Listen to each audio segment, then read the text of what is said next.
છોટાઉદેપુર લોકસભાના સાંસદ જસુભાઈ રાઠવા પહોંચ્યા નગરપાલિકાના વિકાસના કામોની મુલાકાતે। છોટાઉદેપુર લોકસભા સાંસદ જસુભાઈ રાઠવા આજે અચાનક છોટાઉદેપુર નગરપાલિકા વિસ્તારમાં ચાલતા વિવિધ વિકાસ કામોની મુલાકાતે પહોંચ્યા। સાંસદ જસુભાઈ રાઠવા જિલ્લા ભાજપ મહામંત્રી મેહુલભાઈ પટેલ, શહેર ભાજપ પ્રમુખ ભૂપેન્દ્રભાઈ ધોબી સહિતના આગેવાનો છોટાઉદેપુર નગરપાલિકા વિસ્તારમાં ચાલતા વિવિધ કામોની મુલાકાતે પહોંચ્યા। સાંસદ જસુભાઈ રાઠવા છોટાઉદેપુર નગરમાં ચાલી રહેલ ઓડિટોરિયમની મુલાકાતે પહોંચ્યા, જ્યાં તેઓ જાતે મુલાકાત લઈ નિરીક્ષણ કર્યું। ત્યારબાદ સાંસદ જસુભાઈ રાઠવા નગરમાં આવેલ કુસુમ સાગર તળાવની મુલાકાતે પહોંચ્યા, જ્યાં પણ ચાલતી કામગીરીનું ખુદ સાંસદે નિરીક્ષણ કર્યું અને એકલબારા ખાતે ચાલી રહેલ જિલ્લા શિક્ષક કક્ષાના મોડલ ફાયર સ્ટેશનની કામગીરીનું પણ સાંસદ જસુભાઈ રાઠવાએ મુલાકાત લઈ નિરીક્ષણ કર્યું હતું।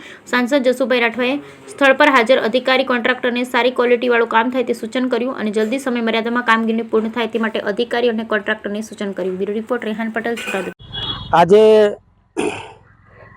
હું અને જિલ્લાના મહામંત્રી મેહુલભાઈ પટેલ, નગર ભાજપના પ્રમુખ ભૂપેન્દ્રભાઈ, મુકેશભાઈ, મહેશભાઈ ટીમ સાથે છોટાઉદેપુર નગરપાલિકા દ્વારા ચાલતા વિવિધ વિકાસના કામોની મુલાકાત લીધી। ઓડિટોરિયમ અને જિલ્લાનું ફાઇટર સ્ટેશન અને કુસુમ સાગર તળાવની પણ મુલાકાત લીધી અને અધિકારીઓને અને ઠેકેદારોને, કોન્ટ્રાક્ટરશ્રીઓને અમે વહેલું કામ પૂરું કરવા માટે સૂચન કર્યું અને સારું કામ થાય એના માટેનું સૂચન કર્યું।